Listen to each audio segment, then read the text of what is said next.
Welcome, dear listeners, to another enlightening episode from the pages of Christian astrology, where we delve into the heart of astrology, unlocking its hidden wisdom and guiding you towards a deeper understanding of the cosmos. I am your host, William Lilly, and today we embark on a journey to explore the essential dignities of the planets, the cornerstone of accurate astrological interpretation.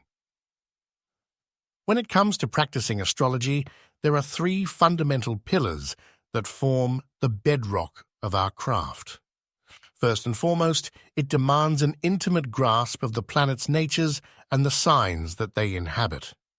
Secondly, we must discern the strength, resilience, or vulnerability of these bodies, carefully analyzing their aspects and intricate combinations in our judgments. And thirdly, we must apply the influence of their positions and planetary interactions in alignment with the natural principles of the art. Attempting to stretch our interpretations beyond the bounds of nature only increases the risk of error. Essential dignities hold a special place in this practice.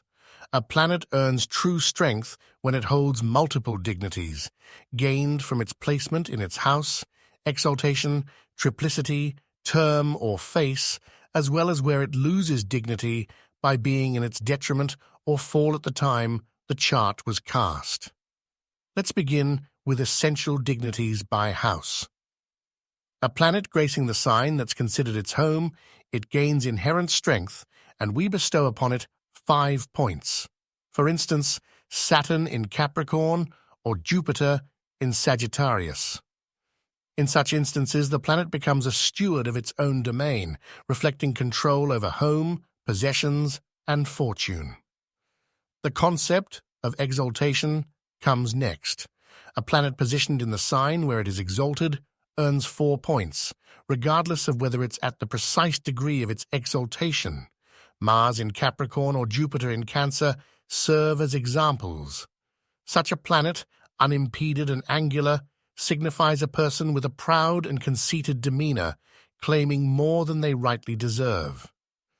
Triplicity, our third consideration, grants a planet 3 points when it resides in a sign associated with its triplicity.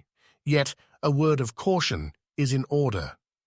The Sun, for instance, gains dignity when in its exaltation, but it doesn't receive any for triplicity if it's night, as it's Jupiter that governs the nocturnal fire triplicity. This rule generally applies to all planets except Mars, which rules the water triplicity both day and night.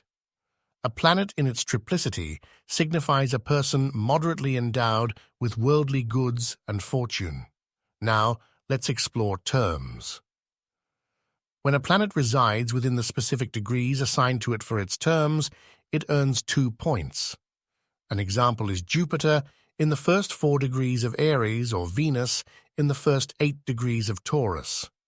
Such a planet, fortified by its terms, represents someone embodying the characteristics of the planet itself, rather than possessing extraordinary wealth or prominence. Next, we have face. A planet situated in its face, such as Mars in the initial 10 degrees of Aries, is granted 1 point. This prevents it from being considered peregrine. A planet with minimal dignity, except for face, symbolizes a person on the verge of being evicted, struggling to maintain their reputation and credibility. With regard to genealogies, it represents a family teetering on the edge of collapse and barely able to support themselves. 2 other dignities that mustn't be ignored is the concept of detriment and fall. Detriment occurs when a planet is positioned in a sign opposite to its own domicile. This gives the planet a -5 points in the table. This situation weakens the planet and diminishes its natural power. For instance, the Sun's domicile is Leo, so when it's in Aquarius, the opposite sign, it experiences detriment. This principle applies to all planets. On the other hand, fall takes place when a planet is in the sign opposite to its exaltation and receives -4 points. In this scenario, the planet is completely stripped of its inherent strength. As an example, Saturn is exalted in Libra, but is in its fall when in Aries, as Aries is opposite to Libra. This rule holds true for other planets as well. On the other hand, fall takes place when a planet is in the sign opposite to its exaltation and receives -4 points. In this scenario, the planet is completely stripped of its inherent strength. As an example, Saturn is exalted in Libra, but is in its fall when in Aries, as Aries is opposite to Libra. This rule holds true for other planets as well. When analyzing horary questions, considering detriment and fall is crucial. A planet in either of these states will have reduced effectiveness in producing its typical outcomes. However, this influence can be moderated by other factors in the chart, such as benefic planets having an influence, and the planet's own strength in different aspects of the chart can counteract this weakening.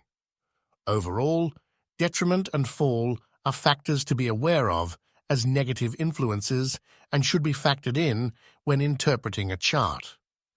Keep in mind, dear listeners, that planets can also gather strength accidentally. This occurs when a planet is direct in swift motion, angular, forming trine or sextile aspects with Jupiter or Venus, or in conjunction with noteworthy fixed stars, a topic we'll delve into later. Throughout history, the Arabians, Greeks, and Indians have held differing opinions on essential dignities. It wasn't until Ptolemy's time that a unified approach emerged. Since then, the Greeks have unanimously followed the method he established, which has been embraced by the Christians in Europe to this day as the most rational approach.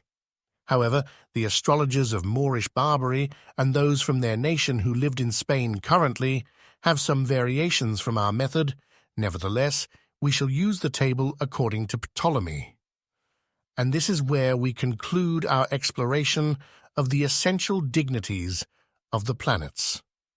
As we unravel these intricate threads of astrological wisdom, remember that grasping the essence of the planets and their dignities is pivotal to crafting insightful and accurate interpretations. Until next time, dear seekers, keep your minds open to the ever-unfolding mysteries of the universe. Thank you for joining me today. May your journey through the starry tapestry be both enlightening and rewarding. I am William Lilly, and this is Christian Astrology.